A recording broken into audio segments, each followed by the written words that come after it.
Headphone ব্যবহার করুন আর ভিডিওটি না টেনে শেষ পর্যন্ত শুনুন।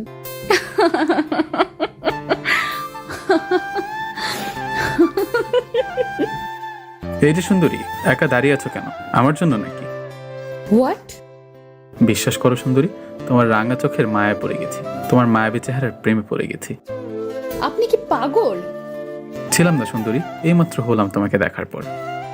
রাস্তাঘাটে মেয়ে দেখলে ইফটিজিং করতে ইচ্ছে করে না? কি করবো বলো সুন্দরী, পুরনো অভ্যাস ছাড়তেই পারি না। তবে বিশ্বাস করো সুন্দরী, তোমার মতো রূপবতী আমার জীবনে যদি আগে দেখতাম, অনেক আগেই প্রেমিক হয়ে যেতাম।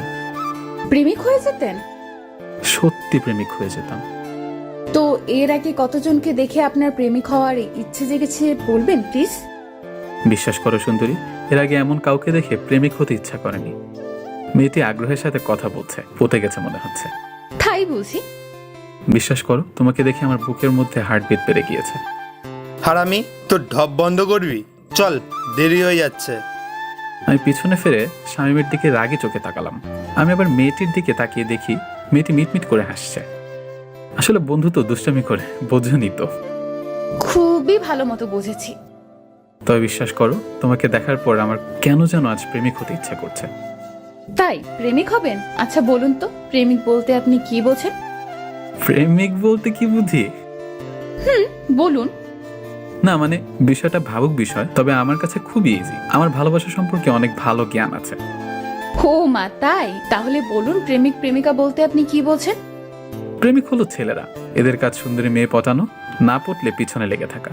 কিন্তু আমার আর পিছনে লেগে থাকতে হবে না, কারণ তুমি পটে গেছো। আমার কথা শুনে মেয়েটি সোনালি হাসি দিয়ে উঠল।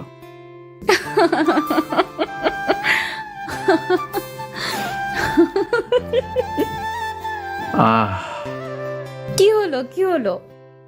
তোমার সোনালি হাসি দেখে বুকের ভেতর কেমন জানি করে উঠল। ও মা, তাই? হ্যাঁ সুন্দরী। মেয়েটি এবার কেমন জানি সিরিয়াস হয়ে বলল। আমাকে যে এসে বিরক্ত করতেছেন, জানেন আমি কে? আমি আপনার কি অবস্থা করতে পারি জানেন?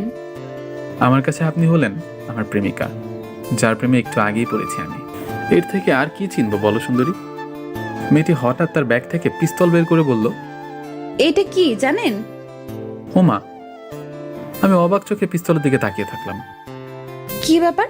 মা বের হলো কেন মুখ থেকে? সুন্দরী বলবেন না? আপনি আমার ধর্মের বোন, বোন আমাকে মারবেন না। সুন্দরী প্রেমিক থেকে ধর্মের বোন হয়ে গেলাম। আমার ভুল হয়ে গিয়েছে বোন, আর কখনো রাস্তাঘাটে মেয়েদের দেখলে ইফটিজিং করবো না। তার আর সুযোগ পেলে তো এখনই আপনাকে আমি ওপারে পাঠিয়ে দেব। না না প্লিজ, মারবেন না আমাকে। যদি মারেন তাহলে তাহলে কি? আমি পুলিশকে বলে দেবো আপনি আমাকে ফোন করেছেন। বেঁচে থাকলে তো বলবা চান্দু। আর আমি কে জানো? না, আপনি কে? বাহ, এখন তো চেনো না, তখন কি যেন বললে? ভুল হয়ে গিয়েছে আমার, বলুন প্লিজ আপনি কে? আমি হলাম ডিবি পুলিশ, মলি চৌধুরী মিষ্টি। ম্যাডাম ম্যাডাম, জীবনে আর এমন করবো না, মাফ করে দিন প্লিজ। ওকে, ক্ষমা করে দিতে পারি, তবে কথা দিতে হবে আজকের পর থেকে মেয়েদেরকে আর বিরক্ত করা যাবে না। এই জন্মে আর না। ওকে, যান এখান থেকে। আমাকে আর পাইকে সঙ্গে সঙ্গে ওখান থেকে পালালাম। জন্মে শিক্ষা হয়েছে, বড় বাচ্চা বেঁচে গেছি। এরপর আর কখনো মেয়ে দেখলেই কথা বলতে যাব না।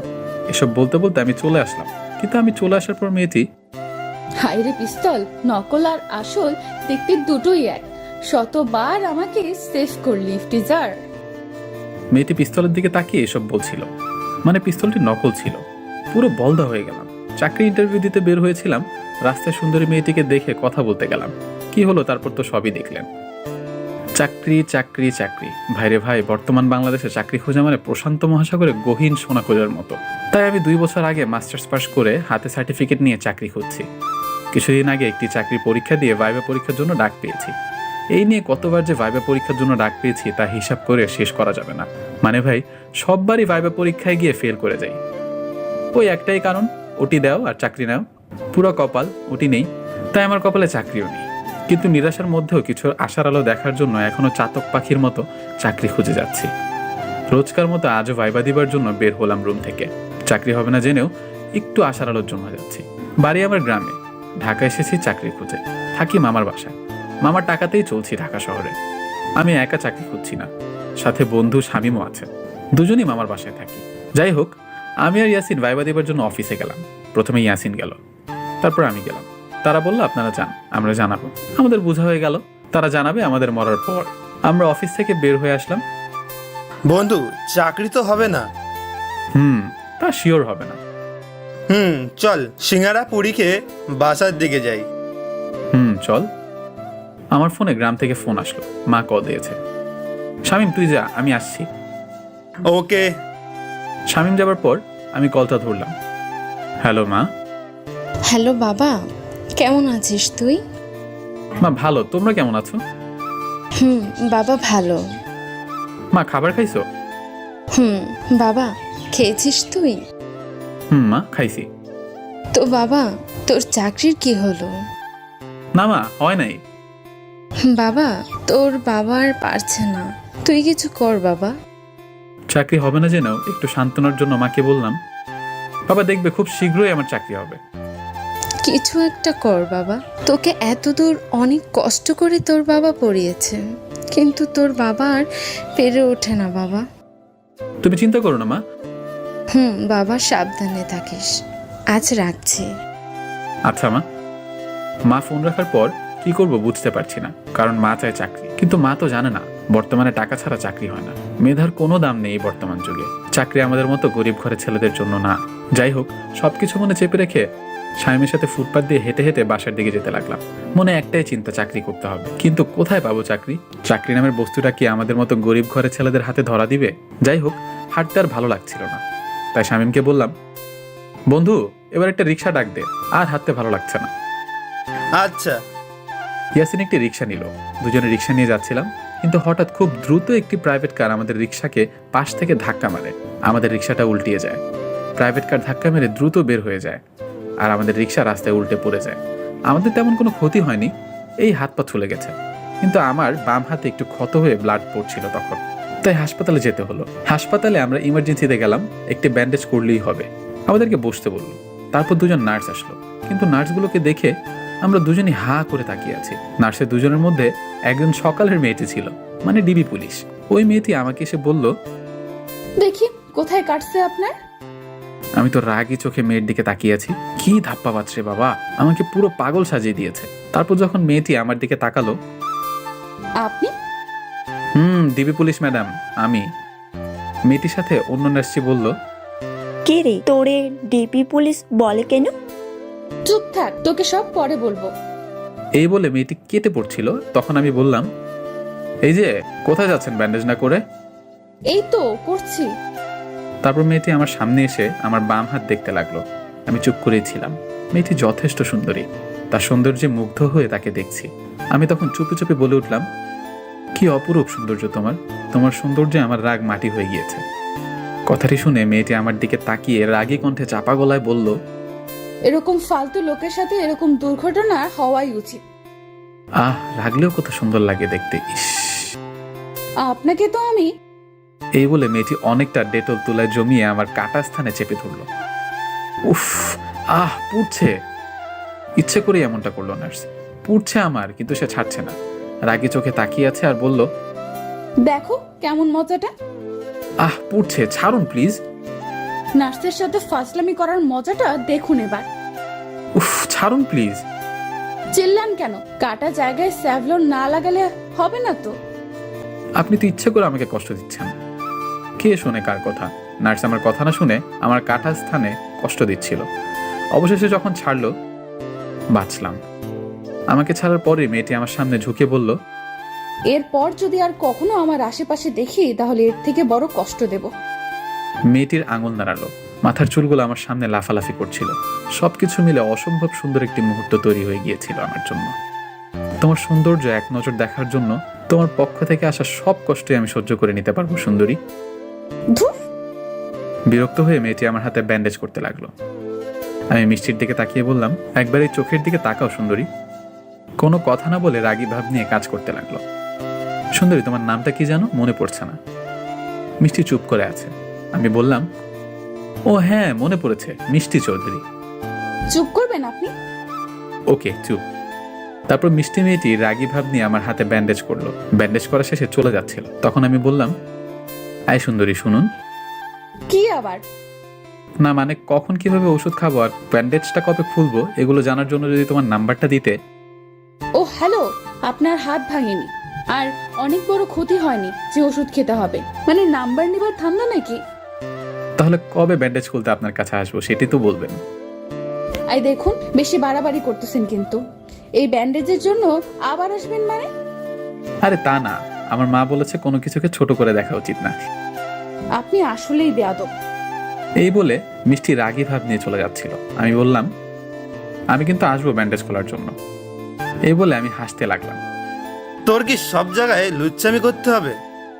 বন্ধু, জীবনে অনেক লুচ্চামি করেছি, কিন্তু এই নার্সকে দেখার পর থেকে খুব ভালোবাসতে ইচ্ছা করছে রে। হারামি, তোকে আবার সামনে পেলে পিটাবো। ভাই, নার্সের নরম হাতে উফ কি যে শান্তি লাগবে। দুজনে হেসে উঠলাম। আমরা হাসপাতাল থেকে বের হয়ে আসলাম। তারপর সোজা মামার বাসায় আসলাম। দুপুরে বাসায় এসে রুমে ঢুকলাম।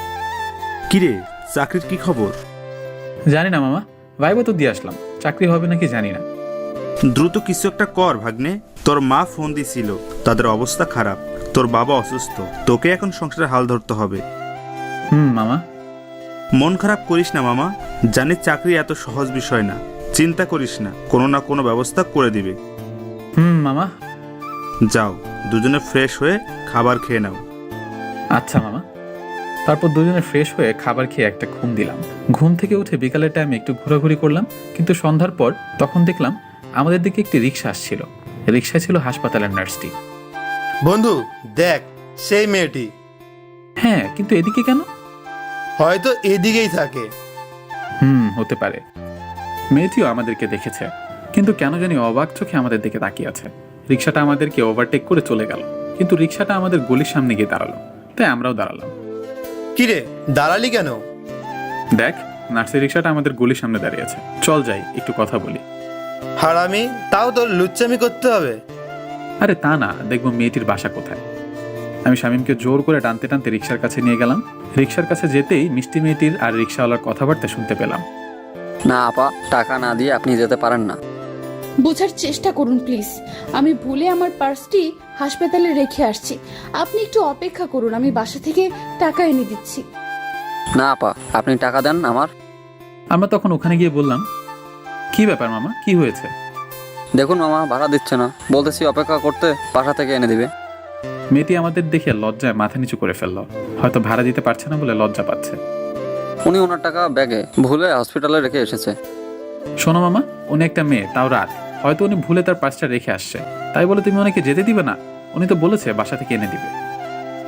সত্যি বলছি, আমি ভুলে পার্সটা রেখে আসছি। আমার বাসা এখানে, আমি এনে দিচ্ছি এখনই। আচ্ছা মামা, তোমার ভাড়া কত? 50 টাকা মামা। এই নাও টাকা। টাকা পেয়ে রিক্সা চালক চলে গেল। আপনাকে অসংখ্য ধন্যবাদ। ওয়েলকাম মিস সুন্দরী। আপনি কি করবো বলো সুন্দরী? তো ফাজিল কেন আপনি? আপনাকে দেখলে ফাজলামিটা চলে আসে।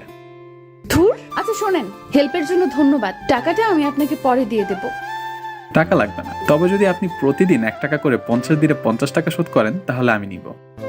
কেন? তা হবে কেন? কারণ এভাবে টাকাটা নিলে 50 দিন আপনাকে দেখতে আর কথা বলতে পারবো। আপনি না একটা ধ্যাৎ। নার্স রেগে চলে যাচ্ছিল। এই যে ম্যাডাম, বাসার নাম্বারটা বলে যান, টাকা নিতে আসবনি।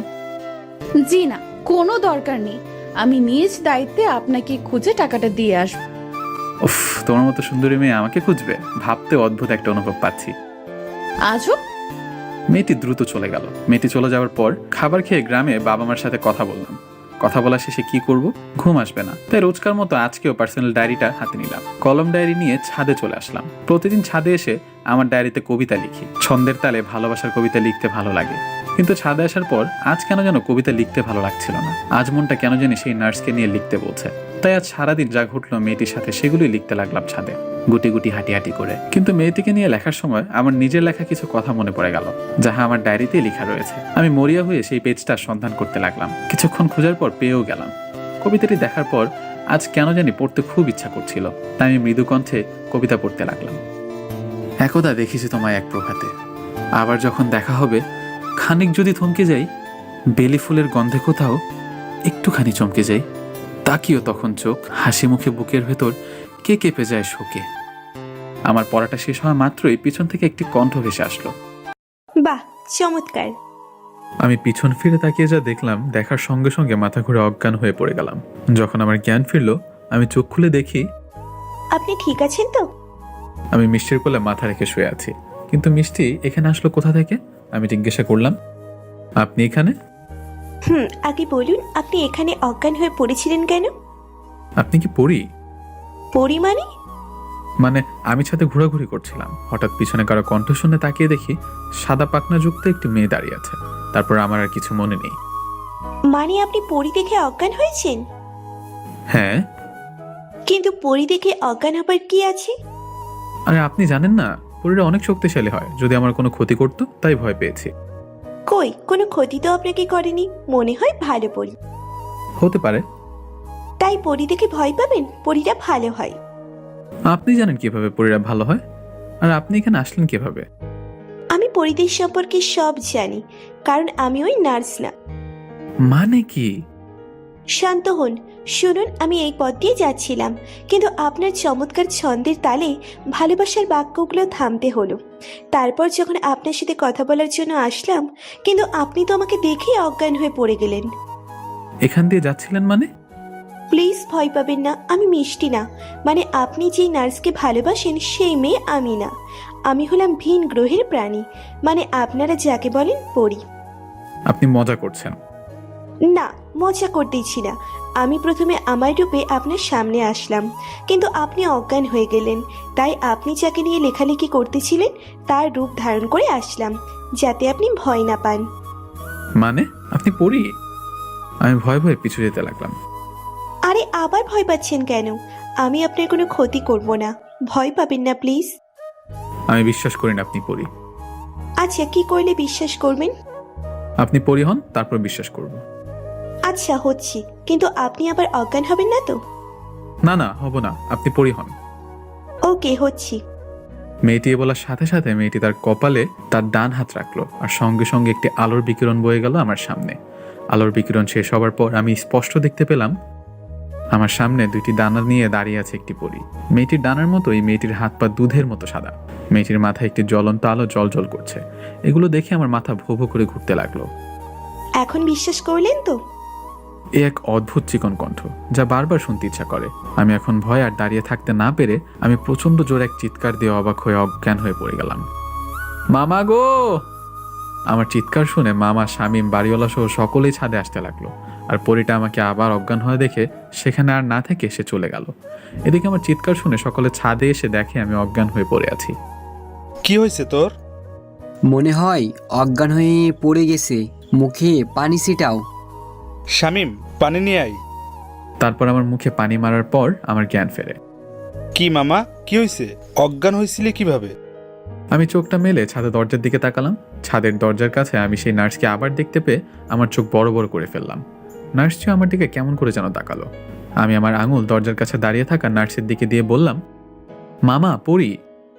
সকালে দরজার দিকে তাকালো। মামা, উনি মানুষ না, উনি পড়ি, মানুষ সেজে আছে। নার্স মেয়েটি এগুলো শুনে বোকার মতো হা করে তাকিয়ে আছে আমার দিকে। আরে ও তো মিষ্টি, বাড়িওয়ালার মেয়ে। বাড়িওয়ালার মেয়ে? বাড়িওয়ালার মেয়ে মিষ্টি। কই, আগে তো এই বিল্ডিংয়ে দেখিনি। আরে ও তো পড়াশোনার জন্য হোস্টেলে থাকতো, করোনার জন্য সব ছুটি বলে বাসায় আসছে কিছুদিন আগে। কিন্তু কথা হলো, তুই অজ্ঞান হলি কিভাবে? মামা, পড়ি আসছিল আমার কাছে। কি পড়ি? হ্যাঁ, আমার সাথে কথা বলতে আসছিল। আমি সব খুলে বললাম। দূর পাগল, পড়ি বলতে কিছু হয় না, তুই ভুল দেখছিস। না মামা, আমি সত্যি দেখেছি। আমার কথা শুনে মিষ্টি সহ সকলেই হাসছিল। শোনো রফিক, তোমার ভাগ্নের মাথা খারাপ হয়ে গেছে, ওকে রুমে নিয়ে যাও। বাড়িওয়ালা এই বলে হাসতে হাসতে তার মেয়েকে নিয়ে চলে গেল। তুই রুমে আয়। তারপর আমরা রুমে গেলাম। রুমে যাওয়ার পর আমি সবাইকে বিশ্বাস করাতে চেষ্টা করছিলাম, কিন্তু কেউ বিশ্বাস করছিল না। তাই আমি চুপচাপ খাবার খেয়ে শুয়ে শুয়ে ভাবতে লাগলাম, তাহলে সব আমার মনের ভুল ছিল। এইসব ভাবতে ভাবতে ঘুমিয়ে পড়লাম। সকালে ঘুম থেকে উঠে ছাদে গেলাম দাঁত ব্রাশ করতে করতে। ছাদে গিয়ে দেখি ওই নার্সটি ছাদে ফুলের গাছে পানি দিচ্ছে। মিষ্টি আমাকে দেখার পর আমার কাছে এসে বলল, গতকাল রাত্রে কি বলছিলেন? আমি মানুষ না আমি পড়ি? বিশ্বাস করুন, আমি সত্যি বলছি, আমি পরি দেখেছি। আপনার রূপ ধারণ করে আমার সাথে কথা পর্যন্ত বলেছে। সত্যি বলতে কি জানেন, আমি শুধু জানতাম আপনি শয়তান একটি ছেলে, কিন্তু আপনার মাথায় যে সমস্যা আছে আজ জানলাম। আমার কথা বিশ্বাস করুন, আমি সত্যি বলছি। আপনি একটা কাজ করুন, পাবনায় ভর্তি হন, ওখানে অনেক পরী আছে। এই বলে হাসতে হাসতে চলে গেল। আমি ওখানেই দাঁড়িয়ে থাকলাম, কাউকে বিশ্বাস করাতে পারছি না। রুমে এসে শামীমকে সব খুলে বললাম, কিন্তু হারামিও কিছু বিশ্বাস করছে না। যাই হোক, এসব ভাবতে ভাবতে সারাদিন কেটে গেল রুমের মধ্যে। কিন্তু বিকেলে যখন রুমে শুয়ে আছি, তখন আমার ফোনটা বেজে উঠল।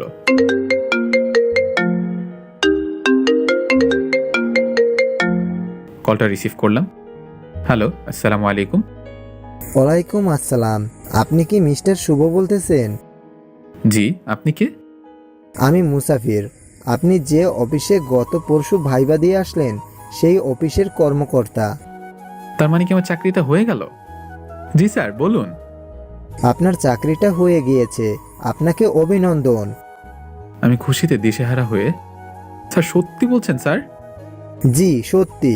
আপনি আগামী শনিবার অফিসে চলে আসবেন। আর কি স্যার? আরে বোঝেন না কি বলতে চাচ্ছি? কথাটি শুনে নিমিষে আমার খুশি মাটিতে মিশে গেল। এমনটা কয়জনের সাথে হয়েছে? গল্পপ্রেমিকরা আমাদেরকে জানাতে ভুলবেন না। জি, বুঝে গিয়েছি। কত বলুন? বেশি না, 5 হলেই হয়ে যাবে। আচ্ছা, ভালো থাকবেন। আমি এই বলে কলটা কেটে দিলাম। শালার চাকরির কিছু না বলি, আর ইন্টারভিউই দেব না, চাকরিও করব না। গ্রামে গিয়ে কৃষি কাজ করব। বর্তমানে মেধার কোনো দাম নেই, সব টাকার উপর চলে। সন্ধ্যা প্রায় লেগে গেছে। হাসির আলোর দেখার সাথে সাথে দুঃখের অন্ধকারে সব বিলীন হয়ে গেল। আর মনটা খারাপ ছিল, তাই সন্ধ্যায় চোখ বন্ধ করতেই কখন ঘুমিয়ে পড়েছি জানি না। খাবারের জন্য মামা ডাকেনি, কাল ভয় পেয়েছি বলে। এক ঘুমে রাত 10টা বেজে গিয়েছে, আমার ঘুম ভাঙেনি। কিন্তু আমার ঘুমের মধ্যে আমি দেখতে পেলাম আমার কাছে কালকে সেই পরীটা এসেছে। আমার সামনে এসে হাঁপিয়ে হাঁপিয়ে পরীটা বলছে, শুভ ওঠো, দ্রুত ওঠো। আমি চোখ খোলার চেষ্টা করলাম, কিন্তু পারলাম না। আমার মুখ দিয়ে কথাও বের হচ্ছিল না। এদিকে আমার স্বপ্নে আমাকে পরীটা ডেকে যাচ্ছিল। যখন আমি উঠছিলাম না, তখন পরীটা আমার শরীরে স্পর্শ করাতে আমি ঘুম থেকে উঠে সোজা বসে পড়ি, আর চোখ খুলে সামনে তাকিয়ে দেখি কালকের সেই পরী। আমি স্বপ্ন ভেবে চোখে আঙুল দিয়ে ডলছিলাম। স্বপ্ন না শুভ, এটা সত্যি। চলো আমার সাথে, দ্রুত চলো। পরীটার কণ্ঠ শুনে আমার পাশে শুয়ে থাকা শামীমকে ডাকতে যাব, তখন পরীটা বলে উঠল, তুমি ছাড়া আমাকে কেউ দেখতে পারবে না। আর আমি তোমার কাছে এসেছি কারণ তোমার ভালোবাসা মিষ্টিকে কিছু বকাটে ছেলেরা প্রাইভেট কারে তুলে নিয়ে যাচ্ছে। মানে? আমি সত্যি বলছি, মিষ্টি হাসপাতাল থেকে আজ একটু দেরিতে বের হয়েছে, আর তাই রাস্তায় কিছু বকাটে ছেলেরা ওকে তুলে নিয়ে গেছে। আপনি মিথ্যা বলছেন আমাকে আপনার সাথে নেবার জন্য। কি প্রমাণ আছে আপনি সত্যি বলছেন? জানি বিশ্বাস করবে না, তাহলে এই দেখো। এই বলে পরীটা তার অলৌকিক শক্তি ব্যবহার করে আমার সামনে দেখাতে লাগলো। আমি দেখলাম নার্সকে কিছু ছেলে গাড়ির মধ্যে জোর করে আটকে রেখেছে, মিষ্টির মুখ ওড়না দিয়ে বাঁধা। আমি তো তোমাকে সেটাই বোঝানোর চেষ্টা করতেছি সেই কখন থেকে। প্লিজ আমাকে ওর কাছে নিয়ে চলেন। আসো। তারপর পরী তার অলৌকিক শক্তি ব্যবহার করে সেখানে নিয়ে গেল। তুমি কিছু একটা করো।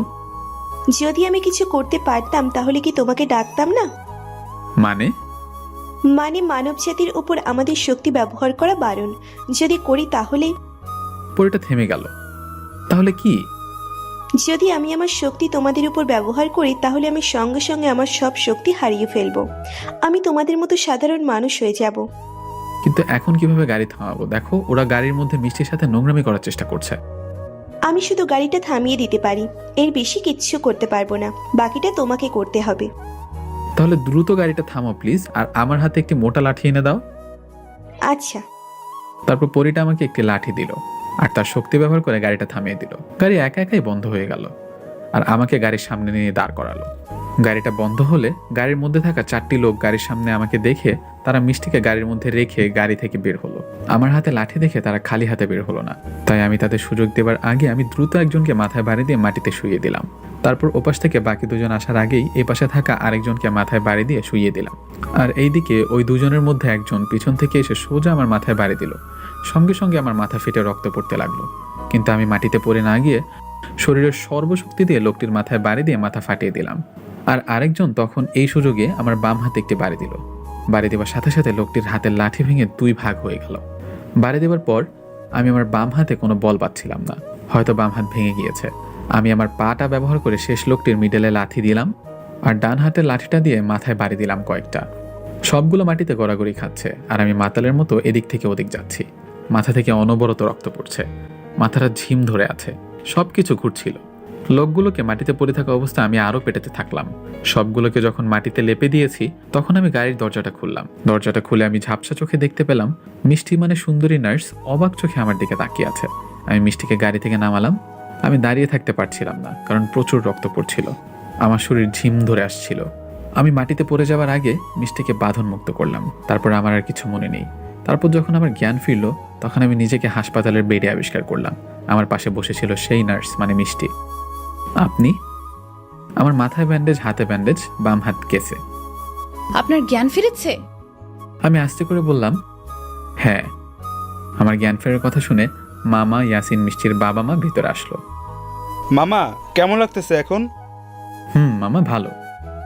বাবা, তুমি আমার মেয়েকে অনেক বড় বিপদ থেকে বাঁচিয়েছো। তোমাকে যে কি বলে ধন্যবাদ দিব আমি জানি না। আঙ্কেল, এটি আমার কর্তব্য ছিল। তোমরা কেউ ওনার সাথে কথা বললো না, উনি কথা বললে মাথায় সমস্যা হবে। আমি রুমের মধ্যে পরীকে দেখতে পেলাম, আমি ছাড়া তো কেউ দেখতে পাবে না। পরীটা আমার দিকে তাকিয়ে একটি হাসি দিয়ে ফাইন দেখালো হাত দিয়ে। ঠিক বলছো, ওর সাথে কেউ কথা বলো না। তোমরা সকলে বাইরে যাও, ওনাকে রেস্ট নিতে দাও। ওকে। সকালে রুম থেকে বের হলো। তারপর মিষ্টি আমার কাছে এসে বলল, একটু কষ্ট করে উঠে বসতে হবে, একটু ওষুধ খেতে হবে। এত সুন্দর করে কথা এর আগে বলেনি। আমি তো পারবো না উঠতে, বাম হাত ভাঙা। ওকে, আমি উঠিয়ে দিচ্ছি। এ বলে মলি আমাকে ধরে বসালো। নেন, খান। আমি ওষুধটা নিয়ে খেলাম। ওষুধ খাওয়া শেষে মিষ্টি একটি চেয়ার নিয়ে আমার সামনে বসলো আর বলল, আমি কিছু কথা বলবো, সব কথার উত্তর দিবেন, তবে আস্তে আস্তে। তার আগে আমার কিছু কথা আছে। কি কথা? আমি আপনাকে বাংলা সিনেমার নায়কের মতো বাঁচালাম, তোমার তো এখন আমার প্রেমে পড়ে যাবার কথা। তাই? তুমি আমাকে এখন বলবে তোমাকে ভুল বুঝছি, আমাকে ক্ষমা করে দাও, আর আমি তোমাকে ভালোবাসি। না, বলবো না তো। কেন? তুমি কি আমার প্রেমে পড়নি? না তো। পড়ো নাই? না মানে, আপনি কি ভালো হবেন না? হাসপাতালের বেডে শুয়ে আছেন, তাও শয়তানি করতেছেন। কি করব তাহলে? আগে আমার প্রশ্নের উত্তর দিন। কি? আপনি জানলেন কিভাবে? আর আমাকে খুঁজে বের করলেন কিভাবে? রুমের মধ্যে পরিটা সব শুনছে আর হাসছে। আমি বলতে পারি, তবে তুমি কি বিশ্বাস করবে? অবশ্যই করব, বলেন। আগে কথা দাও, কথাগুলো কাউকে বলবে না। আচ্ছা, বলবো না, বলেন। তুমি বিপদে আছো, কোথায় আছো, এই সব কিছু আমাকে বলেছে সেই দিন রাত্রে পরিটা। মানে এখনো ফাজলামি? বলেন প্লিজ সত্যিটা। এই তো বিশ্বাস করছেন না। Okay wait. আমি এই বলে পরিটাকে বললাম, পরি তুমি মিষ্টির সামনে এসো তো। কার সাথে কথা বলেন? চুপ করো, পরি আসো প্লিজ। পরিটা না করলেও আমার চাপে আসতে বাধ্য হলো। কি এখন বিশ্বাস হলো? তার মানে সেদিন রাত্রে সব কথা সত্যি ছিল? আপু সত্যি ছিল। কিন্তু আমি তো জানতাম পরি বলতে কিছু নেই। ভুল জানতে, এখন সঠিকটা দেখে জেনে নাও। সেটাই তো দেখছি। তারপর পরিটা হঠাৎ বলে উঠল, তোমরা থাকো, আমাকে যেতে হবে, আমার ডাক পড়েছে। আগামী 1 মাস পৃথিবীতে আসা বারণ আমাদের, তাই আসতে পারবো না। কেন আসতে পারবে না? কারণ আমাদের রাজ্যের রাজার মেয়ের বিবাহ, এই জন্য। আমি আসি, তোমরা দেখে শুনে থেকো, 1 মাস পর দেখা হবে। আচ্ছা, মিস করবো খুব। আমিও অনেক মিস করব। এই বলে পরিটা চলে গেল। কি সুন্দরী, চুপ কেন? আমি সত্যিই অবাক, বাস্তবে পরি আছে জেনে। যাই হোক, এখন সুন্দর করে লাভ ইউ বলে দাও। মানে এটা বলবো কেন? আজব, যদি আমাকে এখন ভালোবাসি না বলো তাহলে তো পুরো বাংলা সিনেমার কাহিনীকে অবমাননা করা হবে। ধ্যাৎ। বিরক্ত হয়ে মলি রুম থেকে বের হয়ে গেল। আমার আর ভালোবাসি কথাটা শোনা হবে না, গল্পেও না, বাস্তবেও না। যাই হোক, আমার সুস্থ হতে 1 মাস লেগে গেল। মলি আমাকে অনেক সেবা যত্ন করে, কিন্তু ভালোবেসে করছে নাকি নার্সের কর্তব্য থেকে করছে জানি না। তবে এখন আমরা অনেক ক্লোজ হয়ে গিয়েছি। বন্ধুর মতো আচরণ করে মিষ্টি আমার সাথে, কিন্তু আমাকে ভালোবাসে কিনা এটি বলে না। যাই হোক, এভাবে একদিন আমি আর শামীম ঘুরতে বের হয়েছিলাম। তখন আমরা দেখতে পেলাম মিষ্টি একটি ছেলের হোন্ডার পিছনে বসে আছে। মিষ্টি ছেলেটির কাঁধে হাত রেখে কথা বলতে বলতে কোথায় যেন যাচ্ছে। বন্ধু, মিষ্টি মনে হলো। মিষ্টি তো। ছেলেটি কে? জানি না। চল তো দেখি। না থাক, বাদ দে। বাদ দেবো কেন? জানতে হবে না কে? যদি বয়ফ্রেন্ড হয় তাহলে তোকে এতদিনে ঘুরালো কেন? বাদ দে। তুই আয় তো। এই বলে শামীম একটি সিএনজি নিল আর সেই হোন্ডার পিছু নিলাম। প্রথমে তারা একটি পার্কে গেল, সেখানে অনেকক্ষণ গল্প করলো, বাদাম মুড়ি খেলো। তারপর তারা রেস্টুরেন্টে ঢুকলো। বন্ধু, কিছু বুঝতে পারলি?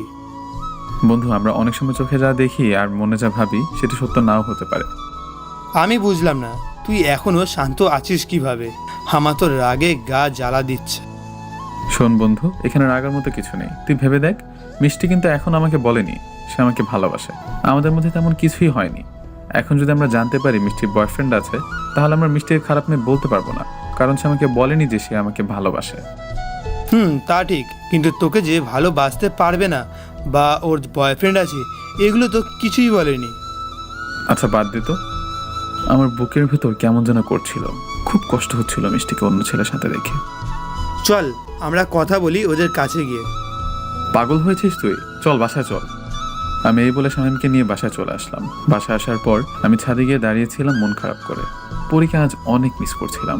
যদি পরীটা থাকতো ওর কাছে মনের কথাগুলো শেয়ার করতে পারতাম। এসব যখন ভাবছি তখন নিচে দেখলাম সেই ছেলেটি হোন্ডায় করে মিষ্টিকে বাসার সামনে নামিয়ে দিল। মিষ্টির হাতে ফুলের তোড়া ছিল। আমি চুপটি করে চাপা কষ্ট বুকে চেপে রেখে আকাশের দিকে তাকিয়েছিলাম। কিন্তু এদিকে মিষ্টি তাদের রুমে যাওয়ার আগে আমাদের রুমে কলিং বেল বাজালো। দরজা এসে শামীম খুললো। শামীম মিষ্টির হাতে ফুলের তোড়া দেখলো। কি খবর শামীম, কেমন আছো? ভালো। কি ব্যাপার, মন খারাপ নাকি? না, তেমন কিছু না। তো তোমার বন্ধু কোথায়? আমাকে খুঁজতে দেখে ইচ্ছা করে মিথ্যা বলল। ও তো বাসায় নেই, ও একটু বাইরে গেছে। ওহো ওহো, আচ্ছা। হ্যাঁ, ভিতরে আসুন। না থাক, পরে এক সময় আসবো। তুমি তোমার বন্ধুকে বলো আমাকে কল দিতে। এই বলে মিষ্টি চলে গেল। মিষ্টি চলে যাওয়ার পর শামীম দরজাটা আটকে দিল। আর এদিকে আমার মনে অনেক আজেবাজে কথা ঘুরপাক খাচ্ছিল। হয়তো মিষ্টির আপন মানুষ আছে বলেই আমাকে গ্রহণ করেনি, আবার নাও হতে পারে। তবে যদি আপন মানুষ থেকে থাকতো তাহলে মিষ্টি আমাকে বলতে পারতো। আমি এসব কথা ভাবতে ভাবতে রুমে এসে ঘুমিয়ে পড়লাম। পরের দিন আমার মাথায় সেলাই কাটার জন্য মিষ্টির কাছে যাবার কথা ছিল, কিন্তু আমি সেখানে যাইনি। তাই মামার কাছে সকালে বললাম, মামা। মামা বলো। মামা, আমার এক বন্ধু ডাক্তার।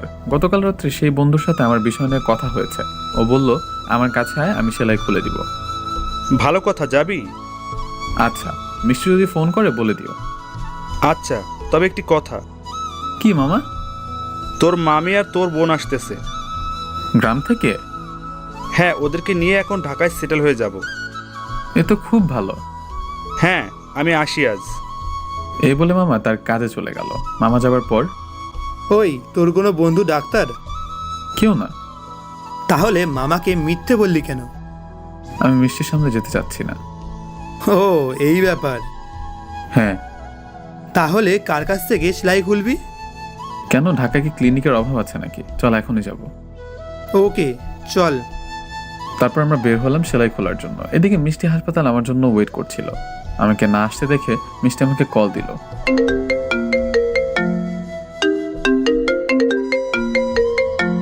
আমি কল এসে দেখে ফোনটা বন্ধ করে দেই।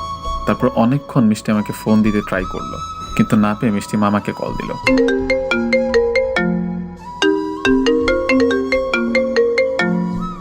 হ্যালো মামা। মিষ্টি বলো। মামা, শুভ কোথায়? এখনো আসলো না তো সেলাই খোলার জন্য? ওহো, ওর এক বন্ধু ডাক্তার, তার কাছে গিয়েছে সেলাই খোলার জন্য।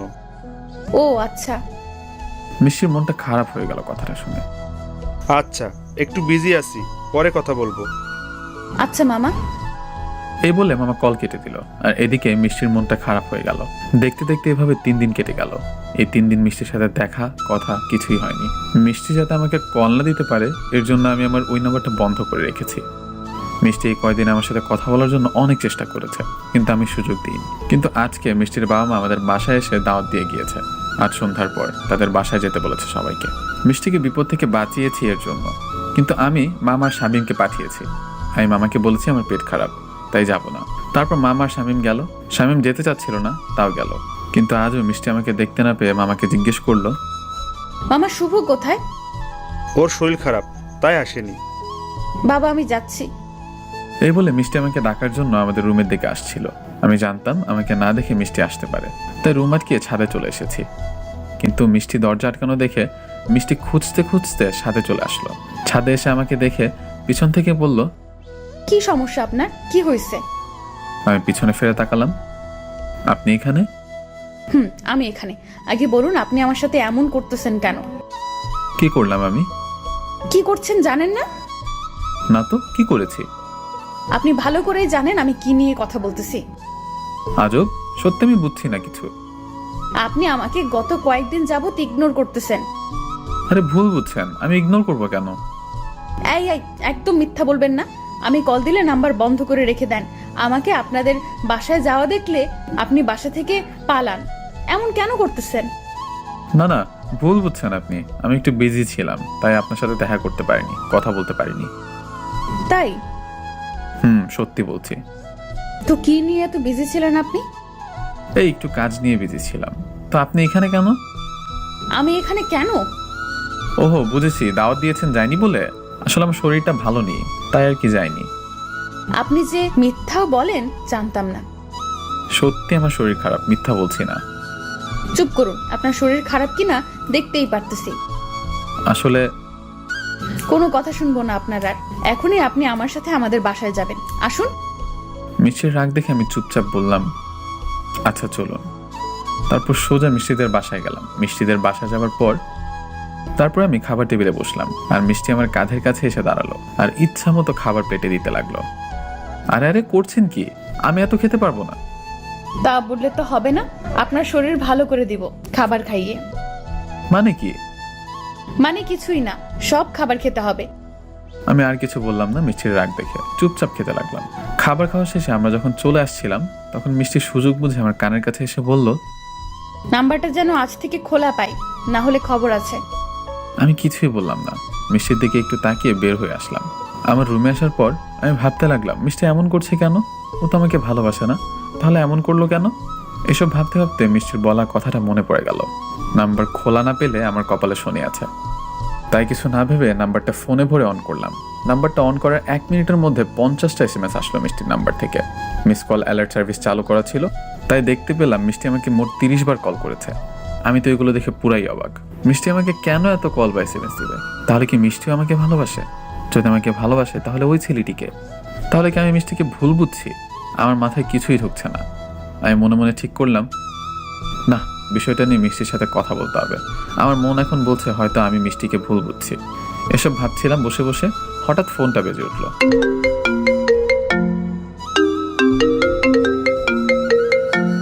দেখলাম মিষ্টির নাম্বার থেকে কল এসেছে।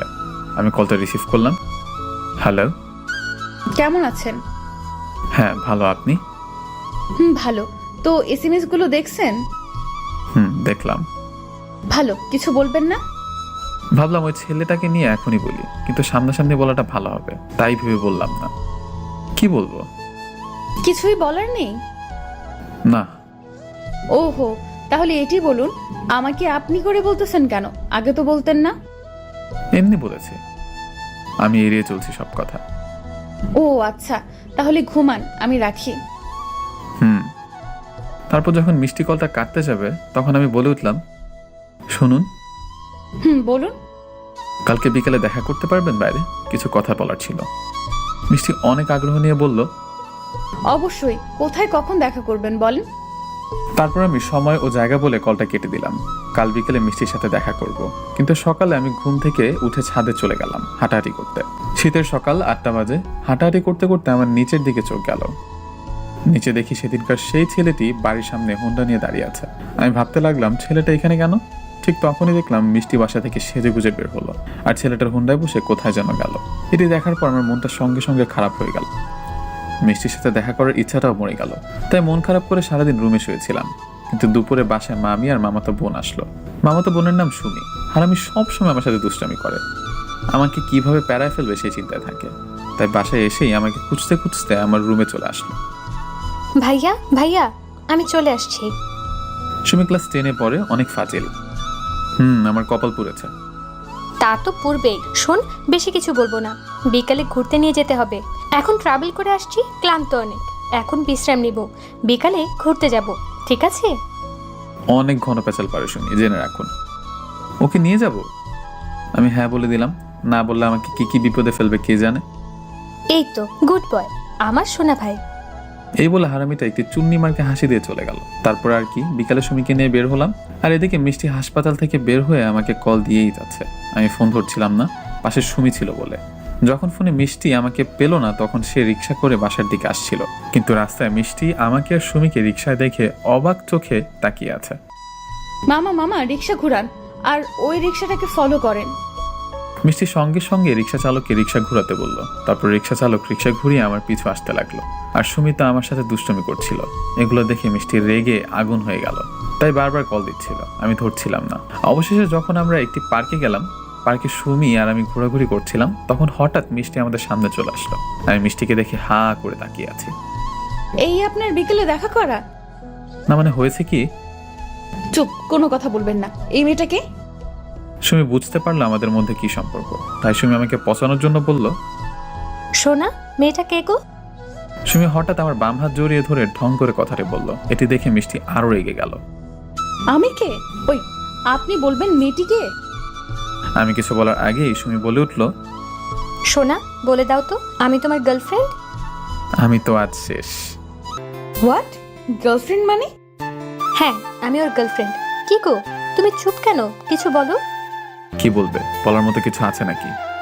যাই হোক, আপনার যে গার্লফ্রেন্ড আছে আমি জানতাম না। আমিও জানতাম না। কি জানতেন না? কিছু না। ভালো থাকবেন, জীবনে দুজনে হাসি খুশি থাকবেন, এই দোয়াই করি। বাই। মিষ্টি কথাগুলো বলে চলে যাচ্ছিল। তখন সুমি পিছন থেকে মিষ্টিকে ডাকতে যাবে, তখন আমি সুমিকে আটকালাম। কি ভাইয়া, আটকাচ্ছ কেন? চলে যাচ্ছে তো। যেতে দে। যেতে দেবো মানে? মেয়েটি যে তোমাকে ভুল বুঝছে, ভুলটা ভাঙাতে হবে না? না, আমি চাই ও আমাকে ভুল বুঝে দূরে চলে যাক। কেন চাও? কারণ ওর বয়ফ্রেন্ড আছে। কি বলো, ওই মেয়ের বয়ফ্রেন্ড আছে? হ্যাঁ আছে। ওর সাথে কোনো কিছু হওয়ার আগে বিষয়টা দেখে ফেলেছি, এতে সবার জন্য ভালো হয়েছে। না ভাইয়া, মেয়েটিকে দেখে মনে হচ্ছে না মেয়েটির বয়ফ্রেন্ড আছে। তুই ছোট মানুষ, তুই কিছু বুঝবি না। চল বাসায় চল। এই বলে সুমিকে নিয়ে বাসায় চলে আসলাম। আসার পথে সুমি বারবার বলছিল মেয়েটি আমাকে সত্যি অনেক ভালোবাসে। আমি ওর কথা শুনে হাসছিলাম শুধু। এইদিকে মিষ্টি মন খারাপ করে সোজা বাসায় চলে আসলো। আমার গার্লফ্রেন্ডটা ছেড়ে শোনার পর মিষ্টি রুমে গিয়ে কান্না করতে লাগলো। আর এদিকে আমরা বাসায় এসে রাত্রে খাবার খেয়ে রুমে শুয়ে পড়লাম। আমার মন একদম মানছিল না, তাই ডায়েরিটা নিয়ে হাঁটতে হাঁটতে ছাদে চলে গেলাম। কিন্তু ছাদে গিয়ে দেখি মিষ্টি আর সুমি সামনাসামনি। এদিকে আমাকে আবার ছাদে দেখে মিষ্টি অবাক হয়ে আমাকে বলল, ও এই ব্যাপার তো মিস্টার শুভ, এটি তো হোটেল না যে অনৈতিক কর্মকাণ্ড করবেন আপনার গার্লফ্রেন্ডকে নিয়ে এসে। আমি বুঝতে পারলাম মিষ্টি আমাকে কি মিন করে কথাগুলো বলল। কি যাতা বলছেন? যাতা না, ঠিকই বলছি। ছি, আপনি এত খারাপ। আরে আপু, তুমি আমাকে ভুল বুঝতেছো। কিসের ভুল? তোর লজ্জা করতেছে না বিয়ের আগে এসব করতে? তুমি এখনই আমাদের বাসা থেকে বের হয়ে যাবা, না হলে আমি বাবাকে ডাকতে বাধ্য হব। কি আজব। আরে আপু, উত্তেজিত হবেন না। আপনি যেমন ভাবতেছেন তেমন কিছুই না। ও আমার বয়ফ্রেন্ড না, আমার ভাইয়া। মানে? আমি ভাইয়ার মামাতো ছোট বোন সুমি। মানে তুমি আমার মামার মেয়ে? হ্যাঁ, ঠিক ধরেছেন। আমরা গ্রামে থাকি, ঢাকাতে আজকেই আসছি। তাহলে তখন কেন বললে ওর গার্লফ্রেন্ড? আপু, তখন তো আমি আপনার সাথে মজা করছি। আমি বুঝতে পারছিলাম আপনাদের দুজনের মধ্যে কিছু চলছে। মজা করা শেষে তো কিছুই বললে না। আরে আমি তো আপনাকে ডেকে সব বলতে চেয়েছিলাম, কিন্তু ভাইয়াই তো নিষেধ করেছিল, বললো বলিস না কিছু। ও আচ্ছা, ভাইয়া বারণ করেছে? আমার কপালে এখন শনি আছে। আমি ওখানে দাঁড়িয়ে ওদের সব কথা বাড়তে শুনছিলাম। হ্যাঁ আপু, ভাইয়া নিষেধ করেছে। আচ্ছা সুমি, তোমার ভাইয়ার সাথে কিছু কথা আছে, তুমি কি আমাদের একটু সময় দিবে? অবশ্যই ভাইয়া, তুমি এবার সামলাও। সুমি বলে চলে যায়। মিষ্টি সোজা আমার কলার চেপে ধরলো। আমাকে কষ্ট দিতে অনেক ভালো লাগে না? কি করছেন? কলার ছাড়ুন প্লিজ। তোমাকে এত সহজে ছাড়তেছি না। আগে বল, তুই আমাকে কষ্ট দিলি কেন? আমাকে এড়িয়ে চলিস কেন? তো কি করব? আপনি তো আমাকে ভালোবাসেন না, আর আমাকে কি আপনি কষ্ট দেননি? কথাটা বলাতে মিষ্টি আমার কলার ছেড়ে দিল। তুমি কি বোঝো না আমি তোমাকে ভালোবাসি নাকি বাসি না? নাকি বোঝো না বোঝার ভান করে থাকো? বুঝে নিতাম যদি বুঝার ইচ্ছাটা মরে না যেত। বোঝার ইচ্ছেটা মরে গেল কেন? কেন তুমি জানো না? বুঝতে পারছো না কি করেছো তুমি? আমি সত্যিই জানি না আমি কি করেছি। বলো আমি কি করেছি। বলতে খারাপ লাগলেও বলছি, আমি সেদিন তোমাকে ওই ছেলেটার সাথে রেস্টুরেন্টে পার্কে হোন্ডায় ঘুরতে দেখেছি, আর ঘোরা শেষে ফুল হাতে করে যে বাসায় আসলে সেটিও দেখেছি। ওয়েট, তুমি হৃদয়ের কথা বলতেছো নাকি? জানি না ছেলেটার নাম কি, তবে সব আমি নিজের চোখে দেখেছি, আর আজও দেখলাম। সকালে সেই ছেলেটির সাথেই বাড়ির সামনে থেকে হোন্ডায় করে কোথায় যেন গেলে। আরে ধুর, ও তো আমার খালাতো ভাই হৃদয়। সেদিন ওর সাথে সব জায়গায় গিয়েছিলাম, কারণ ও আমাকে ট্রিট দিল। ট্রিট দিবার কারণ হলো ওকে একটি মেয়ের সাথে রিলেশন করিয়ে দিতে হবে। আর দিন শেষে আমি ফুলগুলো কিনে এনেছিলাম তোমাকে দেব বলে, হৃদয় আমাকে দেয়নি। আর যদি আজকের কথা বলো, আজ ওই মেয়েটির সাথে হৃদয়ের সম্পর্কটা ফাইনাল করে দিলাম। আমি মিষ্টির কথা শুনে হা করে তাকিয়েছি মিষ্টির দিকে। কি হলো, ভুল ভাঙছে নাকি এখনো সন্দেহ আছে? সত্যি তোমার ভাইয়া? আরে বাবা হ্যাঁ। ছি, আমি তোমাকে কত ভুল বুঝলাম। হইছে, এখন আর ছি করতে হবে না। নাও এখন আমাকে প্রপোজ করো। কি প্রপোজ? প্রপোজ করতে বসছি, হা করতেছো কেন? এখনই করব? হ্যাঁ এখনই করবা। হ্যাঁ করছি। হ্যাঁ করো। তারপর আমি মিষ্টির সামনে হাঁটু গেড়ে বসে বললাম, হবে কি তুমি আমার সকালবেলার সূর্যের রশ্মি? হবে কি তুমি আমার শীতের রাতের কাঁথা? হবে কি তুমি আমার 11 সন্তানের মা? আই লাভ ইউ, তোমাকে ভালোবাসি আমি। কুত্তা, এটা কোন ধরনের প্রপোজ? পছন্দ হলে 1 চাপুন, না হলে 2 চাপুন। 1 চাপলাম, ভালোবাসি তাই। এই বলে মিষ্টি আমাকে জড়িয়ে ধরলো, আর এইভাবে সম্পর্ক হলো আমাদের। তারপর আমরা অনেকক্ষণ ছাদে গল্প করার পর যার যার রুমে গেলাম। ঘুমটা ভালোই হলো আজ, কিন্তু সকালে আমি আমার বুকে কোনো কিছুর চাপ অনুভব করছিলাম। আমি চোখটা খুলে দেখি আমার বুকটা ফুলে আছে কম্বলের ভিতর। আমি কম্বলটা উঁচু করে দেখি, ও মা গো! আমি কম্বলের নিচে মেয়ের মাথা দেখে লাফ দিয়ে উঠলাম। এখন চুপ, আমি মিষ্টি। তুমি এখানে কিভাবে? তোমার প্রপোজালের কথা মতো তোমার শীতের কাঁথা হতে আসলাম। এ বলে মিষ্টি আমাকে শক্ত করে জড়িয়ে ধরলো। ও মা, তাই? তাহলে চলো প্রপোজ অনুসরণ করে 11 বাচ্চার মা হওয়ার মিশন শুরু করি। যা ফাজিল। কেন, চলো মিশন শুরু করি। না, এই মিশন শুরু হবে বিবাহের পর, বুঝছো? ওকে, তাই হবে। শোনা, এখন বলো তো, কেন তুমি সকাল সকাল লুকিয়ে আমার রুমে আসলে? যদি কেউ দেখে ফেলে তো কি হবে বুঝতে পারছো? কিছুই হবে না, কেউ দেখে ফেলুক, আমি চাচ্ছি। কারণ দেখলে আমাদের দুজনকে বিয়ে দিয়ে দিবে। এই মেয়েরা তো বুদ্ধি কেন! পাগলি একটা। এই শোনো। হ্যাঁ বলো। তুমি সুন্দর করে প্রপোজ করতে পারো, কিন্তু আমার সময়। ও এই ব্যাপার। তো আমার প্রিয়তমার কি প্রপোজ পছন্দ হয়নি? জানি না আমি। আচ্ছা, আমি এখন আবার প্রপোজ করছি। তুমি চোখ বন্ধ করে আমার বুকে শুয়ে থাকো। আচ্ছা। এই বলে মিষ্টি চোখ বন্ধ করে চুপটি করে আমার বুকে মাথা রেখে শুয়ে থাকলো। আর তখন আমি আবার প্রপোজ করলাম। ভালোবাসা কাকে বলে সেটির সঠিক সংজ্ঞা আমার জানা নেই, শুধু এটা জানি তোমাকে একটি পলক দেখার জন্য আমার বুকের ভেতরটা হাহাকার করে। তোমাকে দেখলেই, তোমার সাথে কথা বললেই মুহূর্তের মাঝেই কেন জানে আমার হার্টবিটটা বেড়ে যায়। সারাটি ক্ষণ মাথায় শুধু তোমার ভাবনায় ঘুরপাক খায়। আর সবচেয়ে বড় ব্যাপার এটা যে তোমার কথা ভাবতে খুব ভালো লাগে। তোমার কথা ভাবলেই মনের মাঝে অসম্ভব রকম এক ভালো লাগা কাজ করে। আমি জানি না এগুলো কেন হয়, আর এগুলোকেই ভালোবাসা বলে কিনা। যদি এগুলোকেই ভালোবাসা বলা হয়ে থাকে, তাহলে বলতে চাই, হ্যাঁ আমি তোমাকে ভালোবাসি, আমার নিজের থেকেও বেশি ভালোবাসি। আমি জানি না এই কথাটি তোমার হৃদয় স্পর্শ করবে কিনা, কিন্তু এটা জেনে রাখো, এই কথাটি আমার হৃদয় স্পর্শ করেই বের হয়েছে। আমি তোমাকে ভালোবাসি মিষ্টি। আমিও তোমাকে নিজের থেকে বেশি ভালোবাসি। কি প্রপোজ মনের মতো হয়েছে? কিছুটা। তোমার মনের মতো জীবনেও হবে না। আচ্ছা শোনো, একটু পর বাসা থেকে বের হবে। সারা দিন আজ ঘুরবো আর বাইরের খাবার খাবো। কেন? তোমার হাসপাতাল? আমার পাগলের সাথে সময় কাটাবো বলে ছুটি নিয়েছি। তাই? আচ্ছা, আমি রেডি হয়ে বের হচ্ছি। আমি এখন আসি। এই বলে মিষ্টি বুক থেকে উঠে চলে যাচ্ছিল। তখন আমি ওর হাত ধরে টান দিয়ে আবার বুকে আনলাম। আরে কই যাও? পাপ্পি না দিলে তোমার ঠোঁট মাইন্ড করবে। এই না, একদম আমার ঠোঁট মাইন্ড করবে না। চুপ করো, আমাকে আমার কাজ করতে দাও। এই বলে আমি মিষ্টিকে থামিয়ে আমাদের 4টি পাপড়ি এক করে দিলাম। কিছুক্ষণ পর মিষ্টি নিজেকে আমার হাত থেকে ছাড়িয়ে, থাক ফাজিল। আমি হাসতে হাসতে শুয়ে পড়লাম আর মনে মনে বললাম, দিনটা আজ অনেক সুন্দর যাবে। কিন্তু এদিকে মিষ্টি চলে যাওয়ার সঙ্গে সঙ্গে খাটের নিচ থেকে একটা শব্দ আসলো। কে চুমাচুমি রে? কে? আমি লাফ দিয়ে খাট থেকে নামলাম। শালা বিয়ের আগে এইসব কি শুরু করেছিস? আমার কথা একটু তো ভাব। এমনিতেই আমি সিঙ্গেল, তারপরে যদি তোমাদের এই চুমাচুমি দেখি বুকটা ফেটে যায়। হারামি, তুই নিচে গেলি কখন? আমি তো ওয়াশরুমে ছিলাম, এসে দেখি তোমরা মুভি শুরু করে দিয়েছো, তাই বাধ্য হয়ে নিচে যেতে হয়েছে। আমি শামীমের কথা শুনে হেসে দিলাম, তারপর শামীমের সাথে একটু হাসাহাসি করলাম। যাই হোক, ফ্রেশ হয়ে বাসা থেকে বের হলাম। সারাদিন অনেক ঘুরলাম আমরা। বাসায় আসার সময় রিক্সায় মিষ্টি আমার হাত ধরে কাঁধে মাথা রেখে বলছিল, আচ্ছা তুমি জব করবে না? তুমি অন্তত কাজের কথা বলে আমাকে লজ্জা দিও না। কিন্তু তোমার তো একটি কাজ করতে হবে, তোমার পরিবার আছে, আর আমিও তোমাকে বেশি দিন দূরে রাখতে চাই না। তুমি পাশে থেকো, চাকরি পেয়ে যাবো। আমি তোমার পাশে আছি। তারপর আমরা বাসার কাছে চলে আসলে যার যার মতো বাসায় গেলাম, যাতে কেউ না বোঝে। আজ আমি অনেক খুশি। জীবনে একজন গার্লফ্রেন্ড থাকলে কি যে এক অদ্ভুত অনুভূতি অনুভব করা যায়, সেটি বলে আপনাদের বোঝাতে পারবো না। যার গার্লফ্রেন্ড আছে সেই বোঝে। কিন্তু আমরা খুশি, এরই মধ্যে একটি চিন্তার সংবাদ আসলো, যে সংবাদ আমার খুশিকে দমিয়ে রাখলো। আমি তো রুমে এসে খাবার খেয়ে মিষ্টির কলের জন্য অপেক্ষা করছিলাম, আর এদিকে মিষ্টি খাবারের টেবিলে। মিষ্টির বাবার কথায় অবাধ্য হবার কোনোদিন সাহস হয়নি, কিন্তু বাবার এই কথা শুনে মিষ্টি খাবার খাওয়া বন্ধ করে মাথা নিচু করেছিল। মেয়ের চুপ থাকা দেখে বাবা হ্যাঁ মনে করে বলল, মা, তোর সাথে কিছু কথা ছিল। বলো।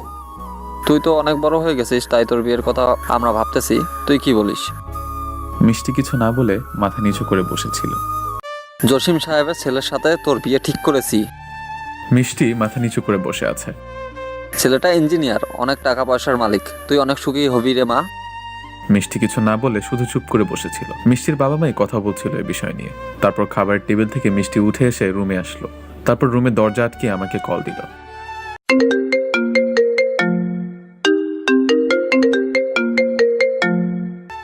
হ্যালো পাগলি, বলো।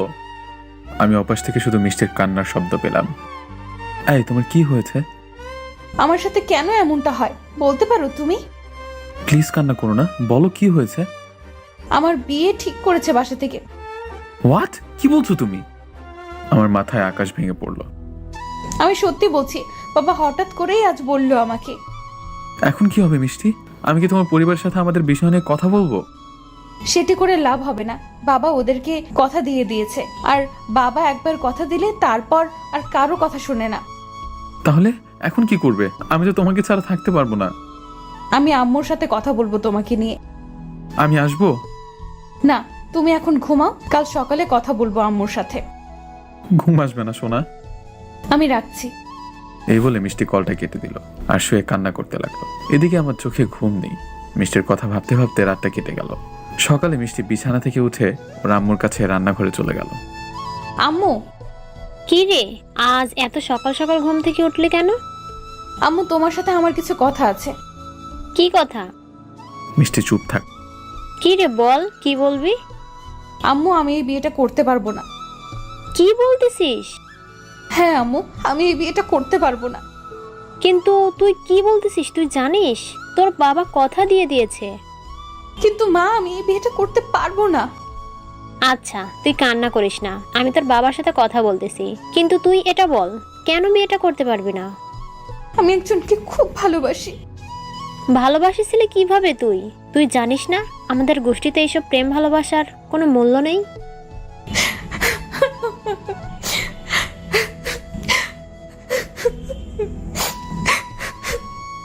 মিষ্টি কিছু না বলে কান্না করতে লাগলো। আমি তোর বাবাকে বলতেছি, দেখি উনি কি বলে। মিষ্টির মা এই বলে মিষ্টির বাবার কাছে গেল, সবকিছু তাকে বলল। মিষ্টির বাবা সবটা শোনার পর মিষ্টি, ওই মিষ্টি, রাগী কণ্ঠে চিৎকার দিয়ে মিষ্টিকে ডাকলো। মিষ্টি বাবার রাগী কণ্ঠ শুনে ভয়ে ভয়ে বাবার রুমের দিকে যেতে লাগলো। রুমে যাবার পর, তোর মা যা বললো সব ঠিক সত্য? মিষ্টি কান্না জড়িত কণ্ঠে শুধু তার মাথা নাড়ল। তোর সাহস হলো কিভাবে ওই পাপ কাজ করার?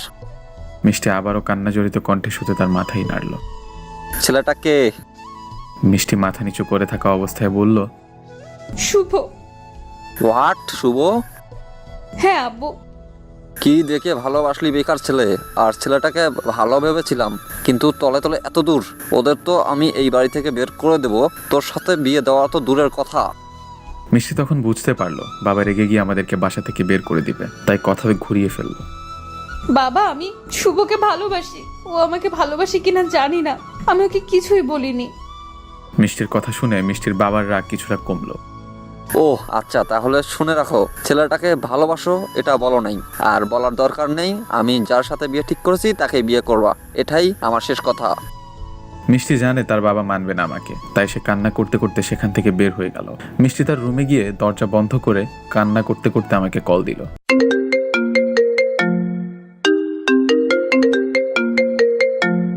মিষ্টির কান্নার শব্দ পেলাম। শোনা, কান্না করছো কেন? কি হয়েছে? বাবা রাজি হয়নি, তুমি বেকার বলে বাবা রাজি হলো না। আমি এখন কি করব বলো? চলো আমরা পালিয়ে বিয়ে করি। না, আমি পরিবারের মতের বিরুদ্ধে যেতে পারবো না। আমাদের ভালোবাসা সার্থক হলো না। মিষ্টি, মিষ্টি, কি বলছো এগুলো? আমি বাঁচবো না তোমাকে ছাড়া। প্লিজ আমাকে একা করে দিও না। পাগলামি করো না, আমাকে খারাপ ভেবে ভুলে যেও শোনা। দেখবে আমার থেকে ভালো মেয়ে তোমার জীবনে আসবে। আমার তোমাকেই লাগবে, প্লিজ আমার সাথে থাকো, খুব যত্ন করে রাখবো তোমায়। আমার শেষ একটা রিকোয়েস্ট, তুমি আমাদের ভালোবাসার কথা নিয়ে প্লিজ বাবার কাছে এসো না। প্লিজ যেও না আমাকে একা রেখে। আমি তোমাকে অনেক ভালোবাসি, বাঁচবো না আমি তোমাকে ছাড়া। আমি রাখছি, আমাকে ক্ষমা করে দিও। ভালো থেকো। পৃথিবীতে এরকম হাজারো ভালোবাসা হেরে যায়, চাকরি, বাস্তবতা, পরিবারের দোহাইয়ের কাছে। আমি আবার কল দিলাম। এইবার ওপাশ থেকে বলে উঠল, আপনার কাঙ্ক্ষিত নাম্বারে সংযোগ দেওয়া সম্ভব হচ্ছে না। আমি বারবার কল দিচ্ছিলাম, কিন্তু বারবার একই কথা আসছিল। আমি ফেসবুক, ইমো, মেসেঞ্জারে ট্রাই করতে গেলাম, কিন্তু এক এক করে সেখানেও আমাকে ব্লক করে দিল মিষ্টি। আমি একদম ভেঙে পড়ে ফ্লোরে বসে পড়লাম আর অঝরে কান্না করতে লাগলাম। কেন করলে এমনটা মিষ্টি? তুমি তো ভালো করেই জানতে আমি তোমাকে ছাড়া বাঁচবো না। কেন এইভাবে আজ আমাকে একা রেখে চলে গেলে? আমি তোমাকে ছাড়া থাকতে পারবো না। আমি তোমার বাবার কাছে যাব, ওনার পা ধরে তোমাকে ভিক্ষা চাইব। আমি মনে মনে এসব ভাবতে ভাবতে কখন ঘুমিয়ে পড়েছি জানি না। সকালে ঘুম থেকে উঠে কান্না করতে করতে রুম থেকে বের হয়ে গেলাম। কান্না করতে করতে মিষ্টিদের বাসার সামনে গিয়ে বেল বাজালাম। দরজাটা খুলে দিল একটা ইয়াং ছেলে এসে। ছেলেটাকে দেখে আমি যেমন অবাক হলাম, ঠিক ততটাই অবাক হলো ছেলেটি। আমি রুমে প্রবেশ করে দেখি মিষ্টি মাথায় কাপড় দিয়ে সোফা একটি ছেলের পাশে বসে আছে। এটি দেখে অবাক চোখে আমি তাকিয়ে রইলাম। রুমের মধ্যে আরো অনেকেই ছিল, জানি না কারা এরা। আমার এত কিছু বোঝার সময় ছিল না। আমি সঙ্গে সঙ্গে মিষ্টির বাবার কাছে গিয়ে ওনার পা জড়িয়ে ধরলাম আর বলতে লাগলাম, প্লিজ আঙ্কেল, আমাদের ভালোবাসাকে ভেঙে দিবেন না। আমি মিষ্টিকে অনেক ভালোবাসি, দয়া করে মিষ্টিকে আমার হাতে তুলে দিন। আমার কথা শুনে রুমের মধ্যে থাকা সকলে উঠে দাঁড়ালো। আসলে রুমের মধ্যে অন্যরা ছিল, ছেলে পক্ষের লোকজন। ছেলেটাও ছিল যে মিষ্টির সাথে বসেছিল। আপনারা কি ভাবছেন নাটকের মতো ছেলে পক্ষ এগুলো শুনে বিয়েটা ভেঙে দিবে আর মিষ্টিকে আমার সাথে বিয়ে দিবে? এমন কিছুই না, কারণ মিষ্টির বিয়ে যার সাথে ঠিক হয়েছে ছেলেটি ছাত্রলীগের বড় নেতা। দেখুন কি হয়। আরে ভুল বুঝবেন না, ছেলেটাকে আমরা কেউ চিনি না। আঙ্কেল এগুলো কি বলছেন? আমি আর মিষ্টি দুজনকে অনেক ভালোবাসি। এই কে তুমি? পা ছাড়ো আমার। আপনারা বিশ্বাস করুন, আমি আর মিষ্টি দুজনকে অনেক ভালোবাসি।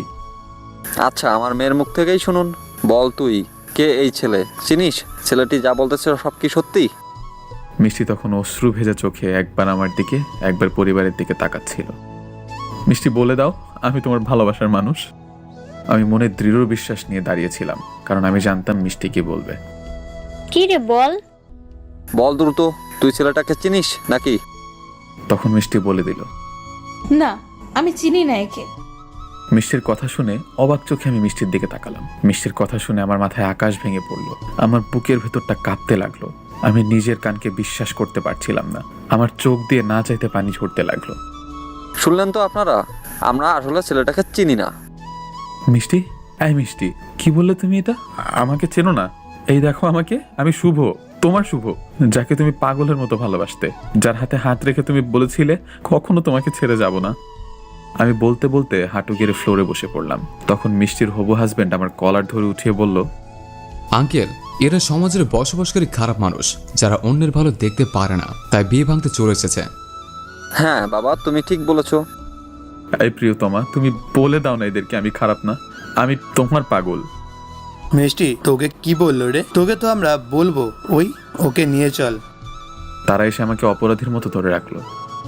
আঙ্কেল, আপনি চিন্তা করবেন না, এই ছেলে কখনো আমার আর মিষ্টির বিয়ে আটকাতে পারবে না। আর আমি কালকে বিবাহ করতে চাই মিষ্টিকে। আচ্ছা বাবা, তাই হবে। ওকে, ছেলেটাকে আমরা পুলিশের হাতে তুলে দিবানি। আজ আসে। ছেলেটি এই বলে আমাকে টানতে টানতে রুম থেকে বের করে নিয়ে যাচ্ছিল।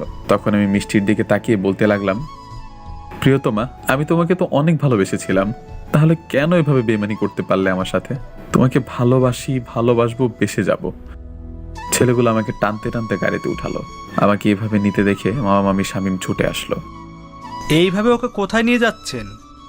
পুলিশের কাছে, সেখান থেকে নিয়ে আসেন। ওই চল। তারপর তারা আমাকে গাড়ি করে নিয়ে চলে আসলো, কিন্তু কিছু দূর আসার পর তারা আমার চোখে কালো কাপড় বেঁধে দিল। আমাকে কোথায় যেন নিয়ে আসলো, খুবই নিশ্চুপ জায়গা। তবে আমি বুঝতে পারলাম এটি পুলিশ স্টেশন না। তারা আমাকে গাড়ি থেকে নামিয়ে কোথায় যেন নিয়ে একটি চেয়ারে বেঁধে রাখলো আর বলল, তোর জীবনে এটাই শেষ দিন, থাক এখানে এভাবে, রাতে দেখা হবে। ভারী কণ্ঠে কেউ কথাগুলো বলে আমার মুখে কাপড় বেঁধে দিল, যাতে আমি শব্দ করতে না পারি। আমি মনে মনে হাসতে হাসতে বললাম, তোমরা আমাকে কি মারবে বলো? আমি তো মরেই গিয়েছি, ভেঙে চুরমার হয়ে গিয়েছে আমার জীবন, বেঁচে থাকার ইচ্ছাটাও মরে গিয়েছে ওই কথাটি শুনে। আমি চিনি না, আমি চিনি না। আমি বসে বসে কান্নার সাগরে ভেসে গেলাম। কান্না করতে করতে আমার পুরো শরীরটা ভেসে গিয়েছে। প্রচন্ড পানির পিপাসা লেগেছে আমার। আমি বোবার মতো মুখে কাপড় বাঁধা অবস্থায় আওয়াজ করতে লাগলাম, একটু পানি পাবার আশায়, কিন্তু শব্দে কারো কানে গেল না। আমি সেখানে পানি থেকে ওঠা টাঙায় থাকা মাছের মতো ছটফট করতে লাগলাম। আর এইদিকে মামা মামি শামীম অ্যাডভোকেটের সাথে পুলিশের কাছে গেল আমাকে আনার জন্য, কিন্তু সেখানে আমাকে পেল না। দুঃখিত, এই নামের আর এই চেহারার কোনো ছেলে আমাদের এখানে আসে না। কি বলছেন? তাহলে ছেলেগুলো আমার ভাগ্নেকে কোথায় নিয়ে গেল? ছেলেগুলো কারা? চিনি না। তাহলে কেমনে কি? কিন্তু এই ছেলে আমাদের এখানে আসে নাই। তাহলে হয়তো অপহরণকারী অপহরণ করেছে। আপনি প্লিজ কোনো পদক্ষেপ নিন। ওকে, তবে বলুন কোথা থেকে তুলে নিয়েছে? আমাদের বাসার সামনে থেকে। আচ্ছা, আপনারা যান, আমরা খোঁজ লাগাচ্ছি। ছেলেটার ছবি রেখে যান।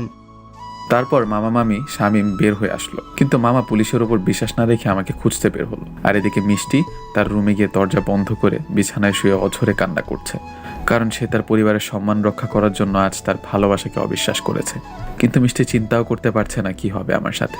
মামা মামি শামীম আমাকে পাগলের মতো খুঁজতে লাগলো। যাই হোক, সারাটা দিন আমি ওরকম ভাবেই বেঁধেছিলাম চেয়ারে। আমার হাতে বেঁধে রাখা স্থান কেটে রক্ত পড়ছে, পিপাসায় আমি কথা বলতে পারছি না।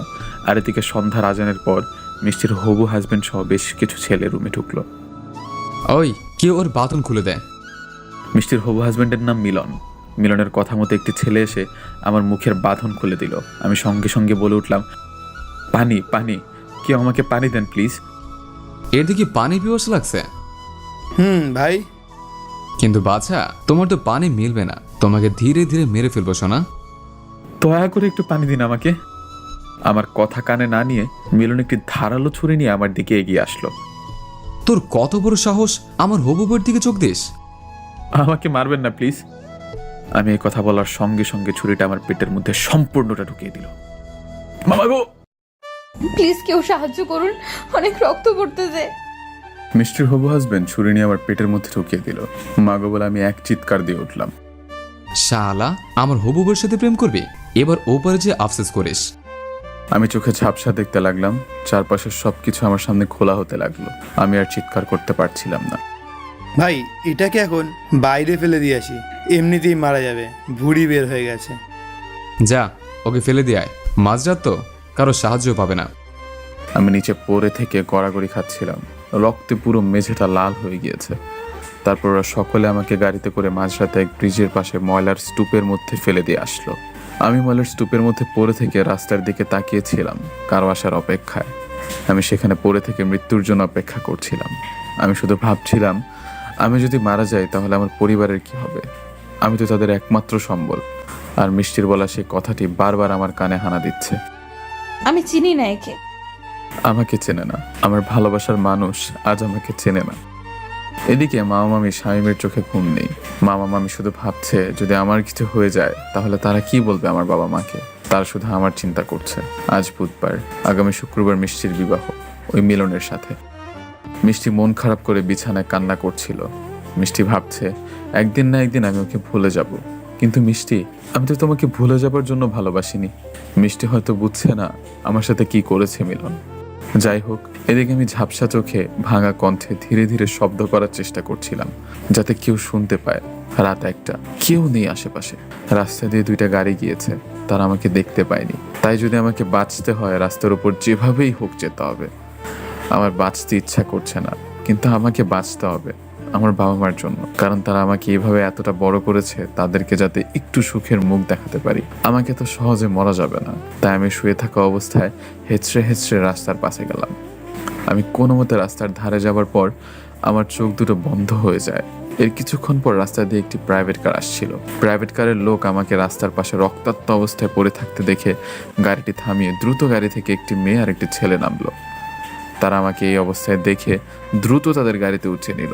তারা আমাকে নিকটতম হাসপাতালে নিয়ে আসলো, তারপর আমাকে ইমার্জেন্সিতে নিয়ে গেল। সকালে মা মামি শামীম আবার পুলিশের কাছে গেল। প্লিজ স্যার, আপনারা কিছু করুন, আমার ভাগ্নে এখনো পর্যন্ত বাসায় ফিরলো না। আচ্ছা চলুন, ওকে কারা কোথা থেকে তুলে নিয়েছিল সেখানে চলুন। তারপর মা মামি শামীম পুলিশ সহ সকলে মিষ্টিদের বাসায় গেল। মিষ্টিদের বাসায় ঢোকার পর কি সমস্যা স্যার? মিষ্টির বাবা ভাবছে পুলিশকে আমার মা মামি ডেকে নিয়ে গিয়েছে। মিষ্টি ও মিষ্টির মা সকলে পুলিশকে দেখে রুম থেকে বের হলো। খুব বড় সমস্যা। কি সমস্যা স্যার? আগামীকাল আপনাদের বাসা থেকে একটা ছেলেকে কিছু ছেলে তুলে নিয়ে গেছে আর বলে গেছে পুলিশের হাতে তাকে তুলে দিবে, কিন্তু আফসোস ছেলেটাকে আমাদের কাছে আনেনি। এতে আমি কি করতে পারি স্যার? কি করতে পারেন মানে? অনেক কিছু করতে পারেন।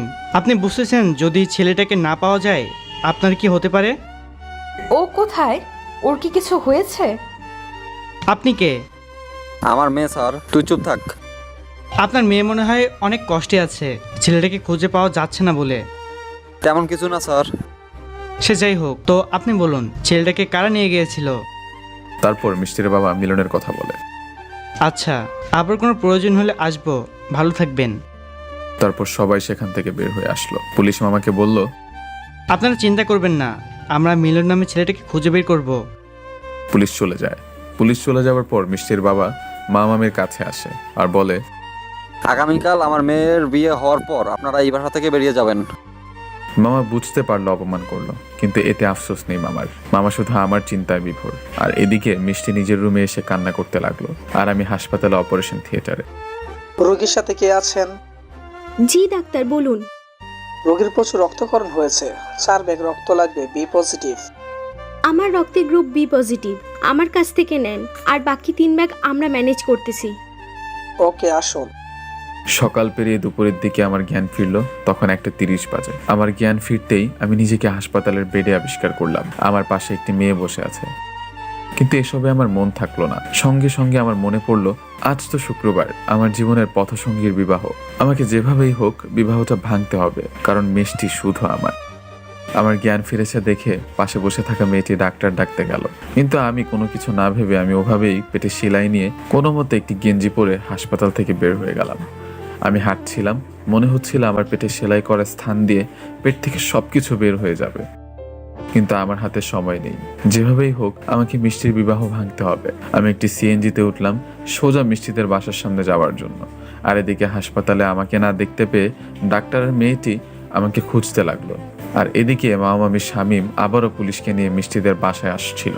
মামারা আসার আগেই আমি মিষ্টিদের বাসায় চলে এলাম।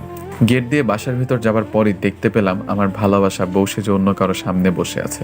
দৃশ্যটা দেখে বুক ফেটে কান্না চলে আসলো, চোখ দিয়ে অঝরে পানি পড়তে লাগলো।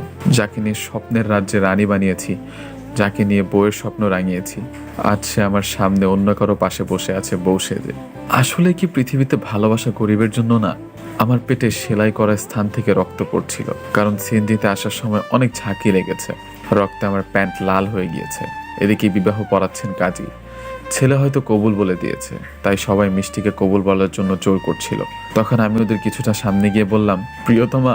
আমি অশ্রু ভেজা চোখে মিষ্টিকে ডাক দিলাম সেই নামটি ধরে, যেই নামে শুধু মিষ্টিকে আমি রাখি। আমার কণ্ঠ শুনে বিদ্যুতের বেগে মিষ্টি আমার দিকে তাকালো।